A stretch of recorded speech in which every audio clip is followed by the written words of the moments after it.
Hello everybody, welcome back to session 5 of this very important chapter called Animal Kingdom. It may be in the form of chitinous. It is called as what? Sea fan, Gorgonia. It is otherwise called sea fan. What is this bioluminescence? The property of emitting light by the living organism is called bioluminescence. The fusion of the gametes will not take place inside the body of the animal.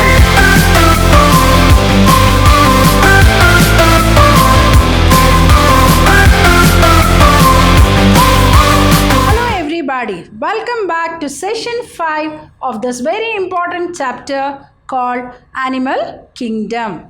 Right, so hope you remember in the last session, that is session 4, we started off with a phylum called Cnidaria. So among the 9 phyla, we have already completed 2 phyla, that is phylum Porifera and phylum Cnidaria. Moving on to the remaining characteristic features. The exoskeleton is present in the form of, what is exoskeleton? It is nothing but the skeletal structure which is found outside the body. Exoskeleton, mainly for what? For protection. If present, it may be in the form of chitinous, made up of chitin. Like for example, in insects, wings is made up of chitin, right? As in obelia, or calcareous as in coral. So it might be made up of either chitin or calcium, calcareous as in corals. But the exoskeleton is absent in some animals like hydra and jellyfishes. They don't have an exoskeleton. So the exoskeleton, exo means what? Outside. The skeletal structure that is found outside the body of the animal, if present, is in the form of chitinous as in obelia or calcareous in case of corals, but absent in hydra and jellyfish. And that is another very important characteristic feature. Exoskeleton, if present, either it may be made up of chitin or it might be made up of calcium or calcareous, or may be absent as in hydra and jellyfish. The endoderm, as I said, the endoderm, the middle layer, the inner layer called endoderm, encloses a cavity called cylindron, which is also called as gastrovascular cavity. So they are having, the endoderm has a cavity. What do you mean by cavity? A space, and that space is called as what? Cylindron, or it is otherwise called gastrovascular cavity. So this is another very important characteristic feature. Next, digestion is intracellular or extracellular. What do you mean by intracellular? Within the cell, inside the cell. So digestion may take place inside the cell or outside the cell. So digestion is both intracellular or extracellular. So this is another characteristic feature.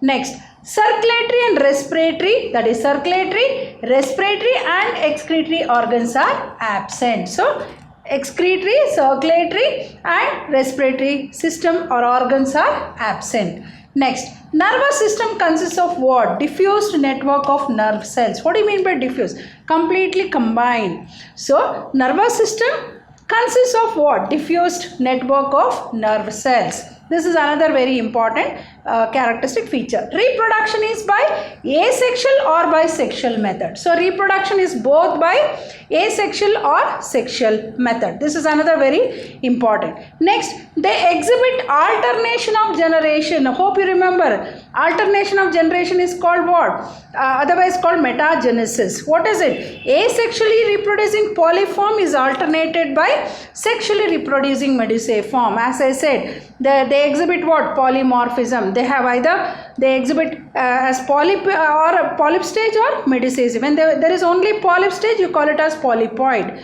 When there is only medicae stage, we call it as what? Medicoid. When you come across both polyp and medicae, you call it as polymorphism.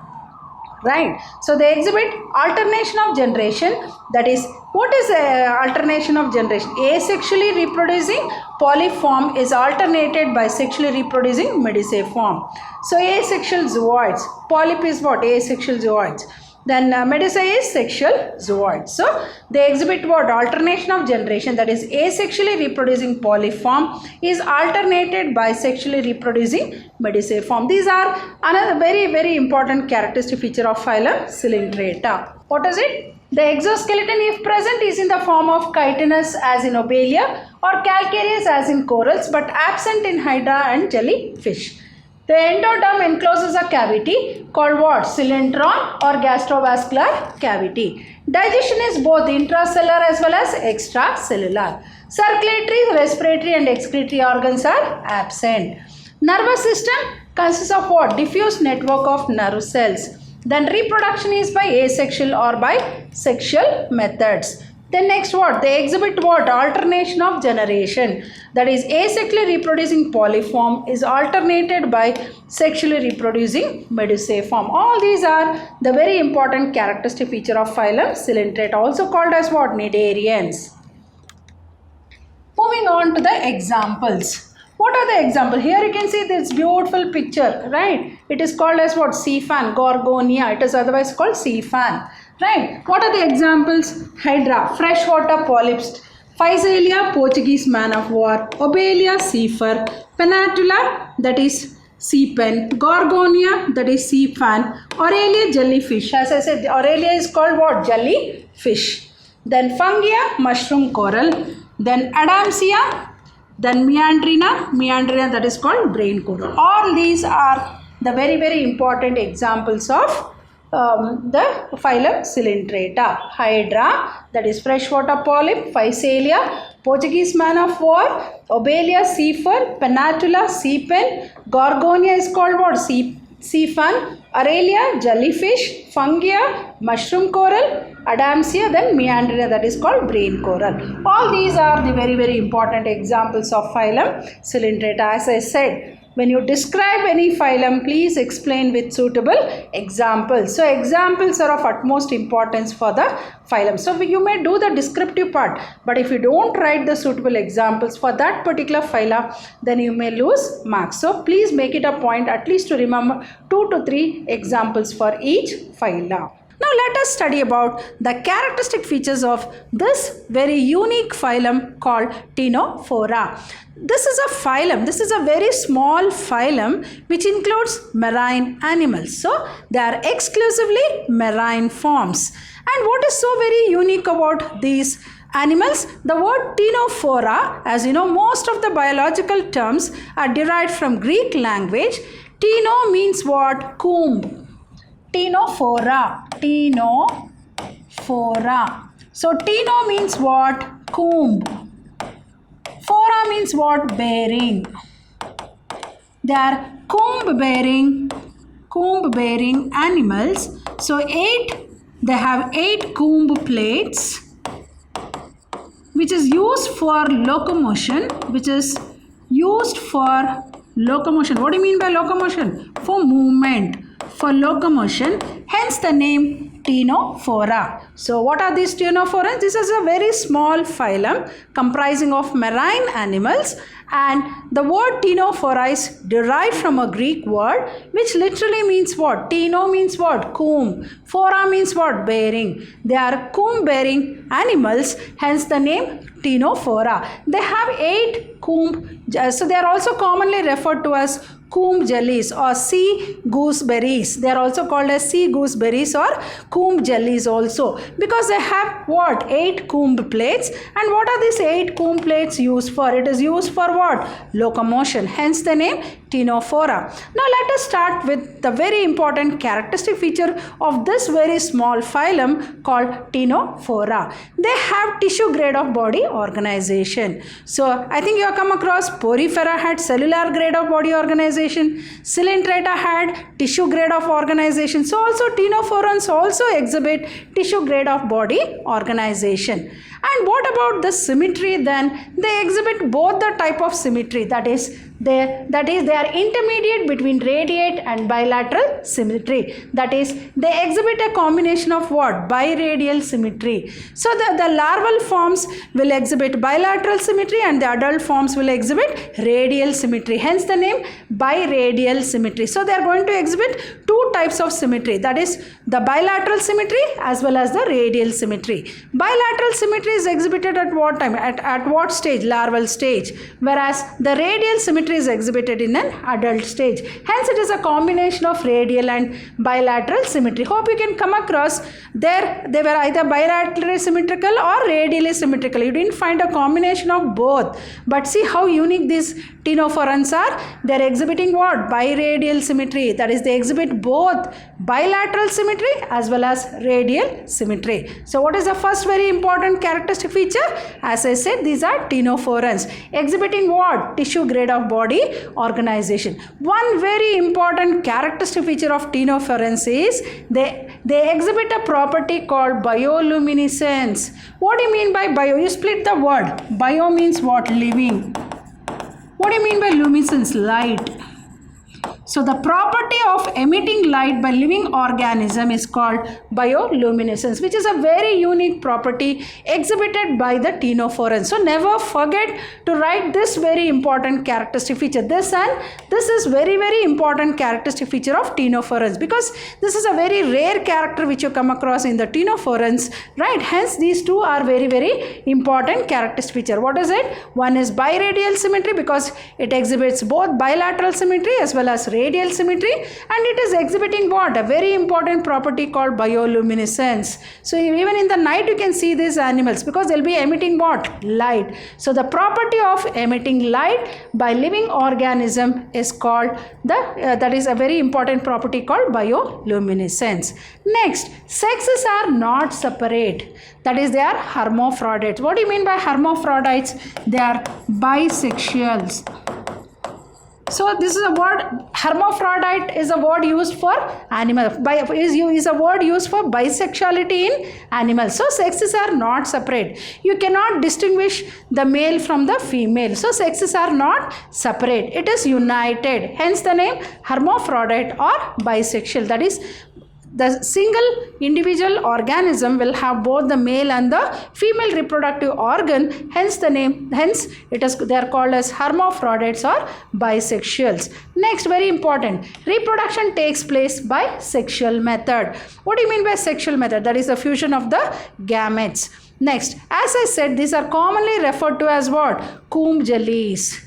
As I said, the very word I told, teno means what? Comb. What do you mean by forans? Bearing. Because they have 8 comb plates. Hence the name, they are also commonly referred to as what? Comb jellies. They are called as comb jellies as they have 8 rows of comb-like ciliated tracts called comb plates, which helps in what? Locomotion. This is again a very, very important characteristic feature to be noted for the ctenophorans. So whenever you are writing the characteristic feature of ctenophora, make sure you write these 3 points exclusive points, because these are the points which you come across, the characters which you come across only in the ctenophorans, and you are not going to find in any other phylums. Hope you have understood the characteristic features. So once again I will brief up. So what do you mean by phylum Ctenophora? Ctenophorans according to the Greek word, and they are the smallest phylum. They are a phylum which comprises of very less number of organisms, and they are exclusively marine forms. And according to the Greek word, Ctenophora means what? That is, Cteno means comb, phorans means bearing. So they are comb bearing animals, and they have 8 comb plates which is used for locomotion. Hence the name Ctenophora, or they are commonly referred to as comb jellies, whereas poriferans were referred to as sponges, coelentrates were referred to as cnidarians, ctenophorans are referred to as comb jellies. What is the first very important characteristic feature? They exhibit what grade of body organization? Tissue grade of body organization. Cells are there, cells group into tissues, that's all. The body is restricted to tissue grade, no organ and no organ system grade of body organization. Next, they are intermediate between radiate and bilateral, since they exhibit both biradial symmetry, a combination of radial and bilateral symmetry. And they exhibit a very important property called bioluminescence. What is this bioluminescence? The property of emitting light by the living organism is called bioluminescence. And next very important is what? Sexes are not separate. You cannot differentiate the male from the female. Sexes are united. They are bisexuals or hermaphrodite. These are all the alternate terms used for bisexuality. Hermaphrodite. Sexes are united. Right? Next, reproduction takes place by sexual method. And what are they commonly referred to as? Comb jellies. Why? They have 8 comb plates, 8 rows of comb-like ciliated tracts called comb plates. And what is the function of comb plate? This is a very common question which is asked in the exam. What is the function of comb plates in Ctenophora? They are used for what? For locomotion, for movement, for moving around, right? So all these are the very important characteristic feature of Ctenophorans. Moving ahead, so you can see this, you can see how it emits light. Ctenoplana, this is an example of Ctenoplana. See how beautiful it is. See, you can see this comb plates. So like this, how many will be there? 8 comb plates. And hence the name, they are also referred to as what? Comb jellies. Right, soft like, jelly means what? A soft like, right? So they are diploblastic. So moving ahead with the next characteristic feature, they are diploblastic. What do you mean by diploblastic? The body wall is made up of 2 layers. The body wall is made up of 2 layers. What are the 2 layers? Outer ectoderm, inner endoderm, and in between there is a non-cellular layer called mesoglia. Non-cellular gelatinous layer called mesoglia. Hence they are diploblastic animals. Mesoglia, or it is called colonocytes. And they have specialized adhesive cells called coloblasts. They have a specialized cells called coloblasts, or they are otherwise called lasso cells, which are the features of Ctenophorans, and they help in what? Food capture. So what is they have a specialized cells.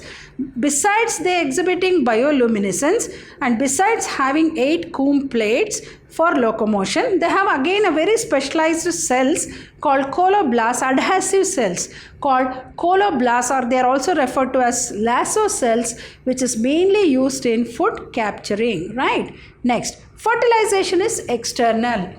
What do you mean by fertilization is external? The fusion of the gametes will not take place inside the body of the animal.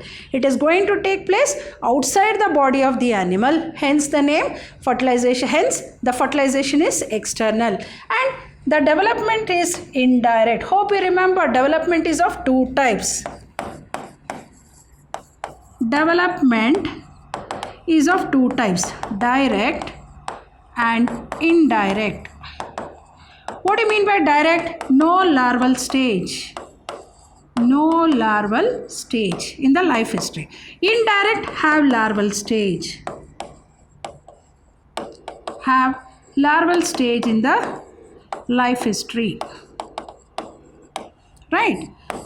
Hope you remember frog. Frog what? Indirect development. It has a larval stage called tadpole larva in its life history. Hence the process of development is indirect. Human beings, direct development. Do we have any larval stage? No. So there is no larval stage. So what type of development these organisms, that is the Ctenophorans, exhibit? They exhibit what? Indirect development. Hope you remember I told you larval stage. The larval forms will exhibit bilateral symmetry and the adult forms will exhibit radial symmetry. Hence, they exhibit what? Biradial symmetry. Hope you remember one very important characteristic feature. So, very important is what? They have 8 comb jellies which help in locomotion. They exhibit what? Bioluminescence, and they exhibit what? Biradial symmetry. And also they have a specialized cells called what? Coloblasts or lasso cells, which is used for food capturing, right? Then fertilization is external with indirect development. Digestion is both intracellular and extracellular. What do you mean by intracellular? Digestion takes place inside the cell or outside inside the cell, and then it is called intracellular. When the process of digestion takes place outside the cell, it is called extracellular. So digestion is of both the types, intracellular as well as extracellular. So all these are the very important characteristic features of this very important phylum called Ctenophora. So what is it? They are diploblastic. They have a mesoglia. And they have what? Specialized adhesive cells called coloblasts or lasso cells, and which are the very unique feature of what? Ctenophorans. And they help in what? Food capture. Fertilization is external with indirect development. Then digestion is both intracellular and extracellular. What are the examples? As I said, so you can see this. This is Ctenophora. You can see the comb plates. You can see how it is used for what? For locomotion. And they also exhibit what? Bioluminescence. What is bioluminescence? Emitting light. Property of living organisms to emit light. And fertilization is what? They have what? Coloblasts or lasso cells. Lasso cells or coloblasts. What are they used for? Food capture. And fertilization is external. And direct development is indirect. The indirect means what? Indirect means have what? Larval stage. Then digestion is both intracellular and extracellular. Intracellular means inside the cell. What do you mean by extracellular? Outside the cell. What are the examples? As I said, they are commonly referred to as what? Comb jellies. They are referred to as comb jellies. Or they are also called as sea walnuts. Sea walnut. Hope you might have come across a walnut, how it is round, globular. Similarly, they look like more or less like a walnut, hence they are called as sea walnuts. So what are the examples? Hormophora, which is commonly called as sea walnut, Pleurobrachia, that is called sea gooseberry, and Ctenophora. Here you can see the Cteno. All these are the examples. As I said, examples are very, very important. What are the examples for Ctenophora? Hormophora, that is sea walnut, Pleurobrachia, that is sea gooseberry, and Ctenophora. Hope you have understood all the very important characteristic features of this very important and a very unique phyla called Ctenophora. As I said, this is a very small phylum, including very few number of organisms, and they are exclusively marine. And according to the Greek word, what do you mean by Ctenophora? Comb bearing animals. So they have what? How come the name has come comb? They have 8 comb plates, which is used for what? Locomotion, hence the name Ctenophora. And what type of body organization they are exhibiting? They are exhibiting what? Tissue grade of body organization. And what type of symmetry they are exhibiting? They are exhibiting biradial symmetry. And what is the other very important property they are exhibiting? That is bioluminescence. And another very important property is what? That is, they have adhesive cells called coloblasts or lasso cells, which is used for what? Which is used for food capture. And fertilization is external, and development is indirect. Digestion is both intracellular and extracellular. So these are all the very important characteristic features of phylum Ctenophora. Hope you have understood the very important features or characteristic features of Ctenophora. So I'll be back in the coming session with one more phyla and with their characteristic features and with the suitable examples. Hope you are enjoying the concepts of all these phyla, because as I said, the biodiversity is what? Is with a variety of organisms. See, each organism differs from the other. You can see how the characteristic features are differing from an organism to organism. So I'll be back with some more characteristic feature of one more phyla. Till then, goodbye and thank you.